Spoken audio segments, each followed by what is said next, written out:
Au nom du Père, du Fils et du Saint-Esprit, ainsi soit-il. Concernant mon avertissement à propos de, la diffusion de la foi catholique que je ne veux pas orienter vers le Vatican actuel, qui, depuis Vatican II, donc depuis le début des années 60, voilà, moi j'appartiens à un courant qui s'appelle les CD vacantes. Voilà, donc on est simplement des catholiques, mais par contre on tient à la foi traditionnelle telle qu'elle a été faite et non pas telle qu'elle a été infectée par le modernisme. Voilà. Donc je vous laisse aller voir ce que c'est. Je poursuis la lecture donc par le chapitre 7, qui est la suite de celui d'avant. Il n'a pas de titre particulier. C'est une suite. Chapitre 7 donc. Être sauvé, enseigne la théologie catholique, c'est être incorporé à Jésus-Christ, le nouvel Adam. Même avant l'incarnation du Verbe et dès l'origine du monde, le salut n'a été possible qu'à cette condition. Il est écrit, il n'y a pas sous le soleil d'autre nom donné aux hommes pour se sauver. Mais, avant l'incarnation, les hommes étaient incorporés à Jésus-Christ par la foi à son avènement futur. De cette foi, la circoncision fut le signe. Avant la circoncision, c'est par la foi seule et par le sacrifice, signe de la foi des anciens pères, que les hommes étaient incorporés à Jésus-Christ. Depuis l'Évangile, c'est par le baptême. Le sacrement même de baptême n'a donc pas été toujours nécessaire au salut, mais la foi dont le baptême est le signe sacramentel a toujours été nécessaire. On le voit, la circoncision n'était qu'un signe local et passager, exclusivement propre à la race juive. Il n'était nullement obligatoire pour les autres peuples. L'application même ne s'étendait qu'aux fils et non aux filles des Hébreux. Pour l'expiation du péché originel, les nations étrangères à la postérité d'Abraham demeuraient, comme les Juifs eux-mêmes à l'égard des filles, soumis à la condition primitive de la loi de nature, la foi manifestée par le sacrifice. Le temps antérieur au Messie et le temps postérieur, dit un savant commentateur de saint Thomas, sont entre eux comme l'indéterminé au déterminé. Avant la circoncision, il n'y avait, pour remettre le péché originel, aucun sacrifice déterminé, ni quant à la matière, ni quant au temps, ni quant au lieu. Les parents pouvaient dans ce but offrir le sacrifice qu'ils voulaient, quand ils voulaient et où ils voulaient. La circoncision détermina la nature et le temps du sacrifice par lequel les fils des Hébreux devaient être purifiés de la tâche originelle. Le 8e jour après la naissance était fixé pour cette purification qui ne pouvait être anticipée. Si, avant cette époque, il y avait danger de mort, les parents étaient replacés dans les conditions de la loi de nature et pouvaient purifier l'enfant par un autre moyen. Ce qui fait dire à saint Thomas, comme avant l'institution de la circoncision, la foi seule au Rédempteur futur suffisait pour purifier les enfants et les adultes, il en était de même après la circoncision. Seulement, avant elle, aucun signe spécial, témoignage de cette foi, n'était exigé. Il est cependant probable qu'en faveur des nouveau-nés en danger de mort, les parents fidèles offraient quelques prières au Seigneur ou employaient certaines bénédictions ou quelque autre signe de foi, comme les adultes le faisaient pour eux-mêmes et comme on le pratiquait pour les filles qui n'étaient pas soumises à la circoncision. Quelle est cette foi qui, chez les Juifs antérieurement à la circoncision, et chez les gentils, jusqu'à l'Évangile, suffisait pour incorporer les hommes au second Adam. Elle consistait essentiellement dans la croyance plus ou moins explicite d'un vrai Dieu, rédempteur du monde, croyance manifestée par un signe extérieur. Sacrifice, bénédiction, prière. Or, qui pourrait prouver que cette foi imparfaite, Dieu ne l'avait pas conservée chez les païens au degré suffisant pour le salut? En ce qui concerne l'existence d'un seul Dieu, jamais, dit saint Augustin, les nations ne sont tombées si bas dans l'idolâtrie qu'elles aient perdu l'idée d'un seul vrai Dieu créateur de toutes choses. Quant au Dieu rédempteur, notre Seigneur n'est-il pas appelé le désiré de toutes les nations?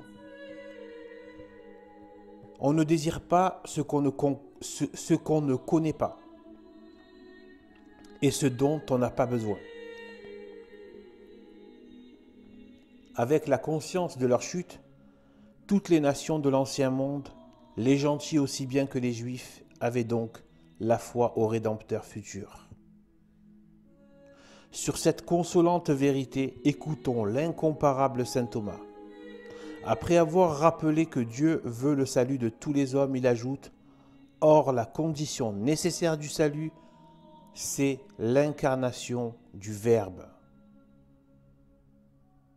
Donc l'incarnation du Verbe de Dieu, Jésus-Christ, la divinité faite chair.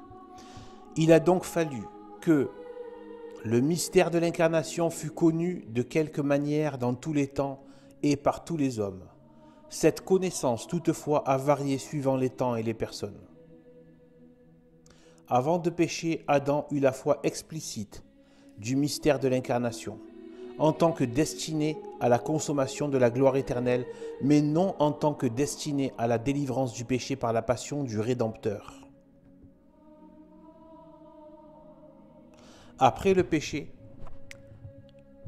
le mystère de l'incarnation fut cru d'une foi explicite, non seulement quant à l'incarnation du Verbe, mais encore quant à la passion et à la résurrection qui devaient délivrer l'homme du péché et de la mort.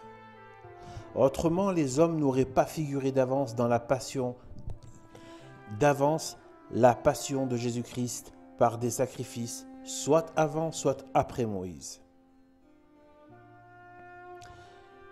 Les plus instruits connaissaient parfaitement la signification de ces sacrifices. Les autres, croyant ces sacrifices institués de Dieu lui-même, avaient par leurs moyens une connaissance voilée du Rédempteur futur.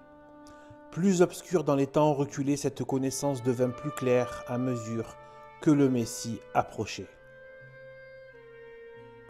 S'agit-il des païens? La révélation du mystère de l'incarnation fut faite à un grand nombre.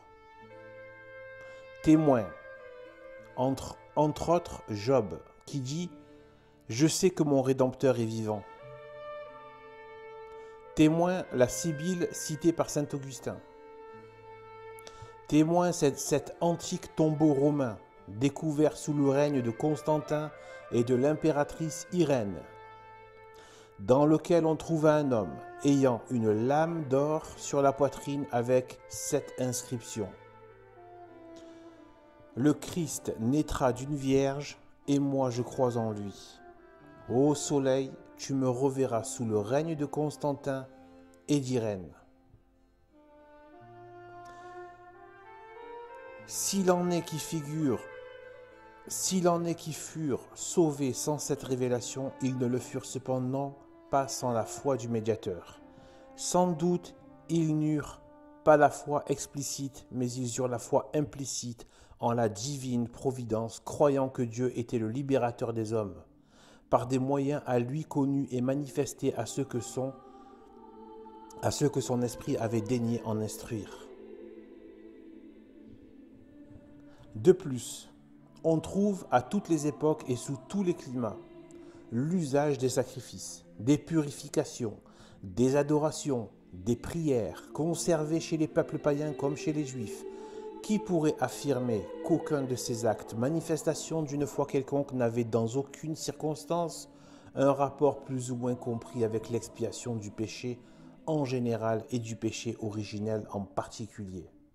N'est-il pas écrit du centurion Corneille, encore païen, que ses prières et ses aumônes étaient agréables à Dieu?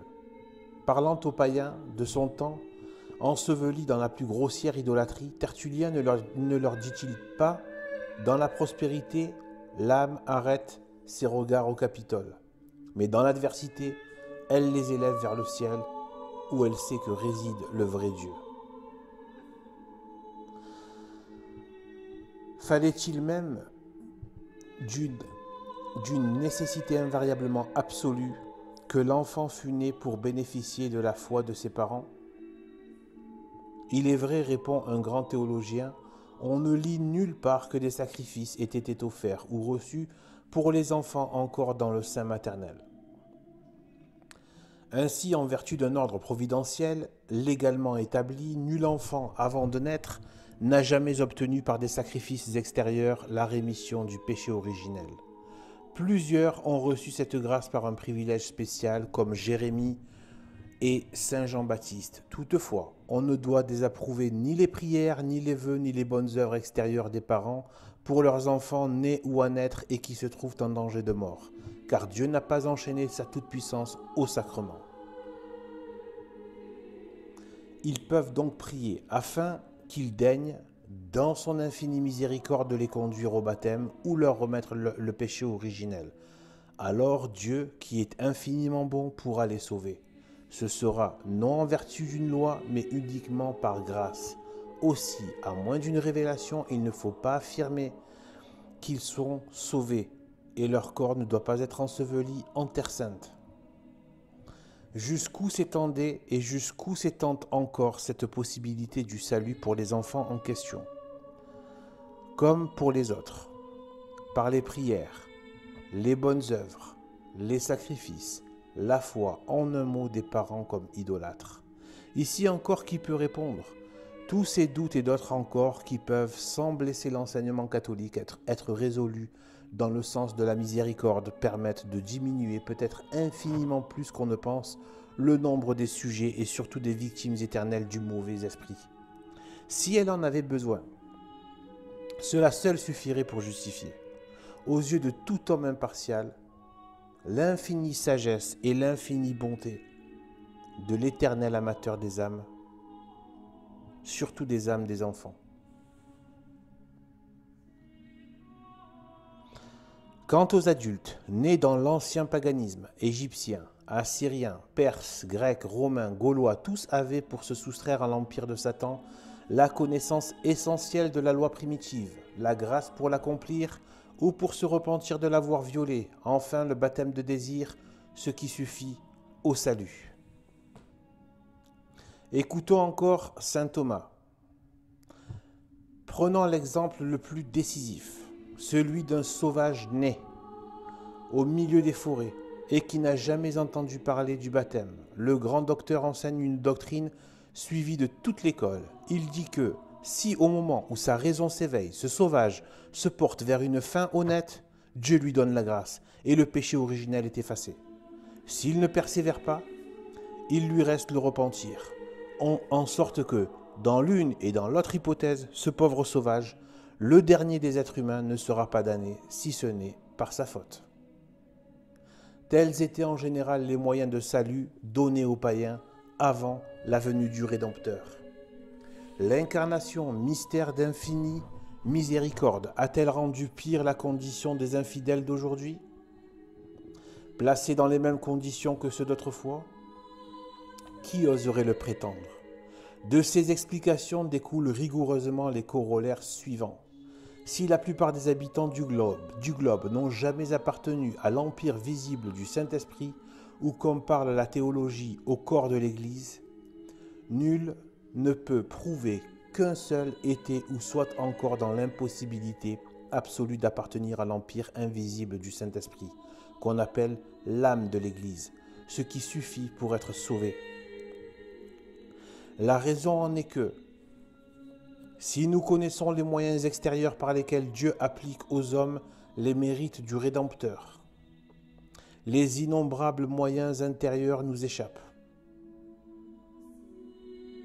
Et nous devons dire avec Job, « Bien que vous les cachiez dans le secret de votre cœur, je sais cependant que vous vous souvenez de tout ce qui respire. » Si malgré cette déduction, la multitude des sujets de Satan demeure si considérable, il faut l'imputer non à Dieu mais au libre arbitre de l'homme. Or, nul ne peut prouver que Dieu ait dû créer l'homme impeccable, ou que la plupart des hommes ont la volonté sérieuse de se sauver. Il est bien établi que la préscience de Dieu ne gêne en rien la liberté de l'homme, et que Dieu n'est pour rien dans le mal que l'homme s'est fait en se vendant aux démons. Pas plus que le père du prodigue dans les hontes et les mystères de son fils révolté. Dieu n'est intervenu que pour prévenir le mal, pour le contenir et pour le réparer. Si le libre arbitre de l'homme n'y mettait obstacle, la réparation même surpasserait la ruine, en profondeur et en étendue. Dieu veut le salut de tous les hommes sans exception. Le salut, c'est la jouissance éternelle de Dieu par la vision béatifique. Dieu le veut d'une volonté sérieuse, puisqu'il réserve des supplices éternels à ceux qui ne l'auront pas accompli. Il a donc ménagé à tous les hommes dans tous les temps les moyens de se sauver, si bien que nul ne sera damné que par sa faute. De savoir comment, dans certains cas particuliers, ces moyens de salut sont applicables et appliqués, c'est l'inconnu du problème. Or, en dogme comme en géométrie, dégagé ou non, l'inconnu n'existe pas moins.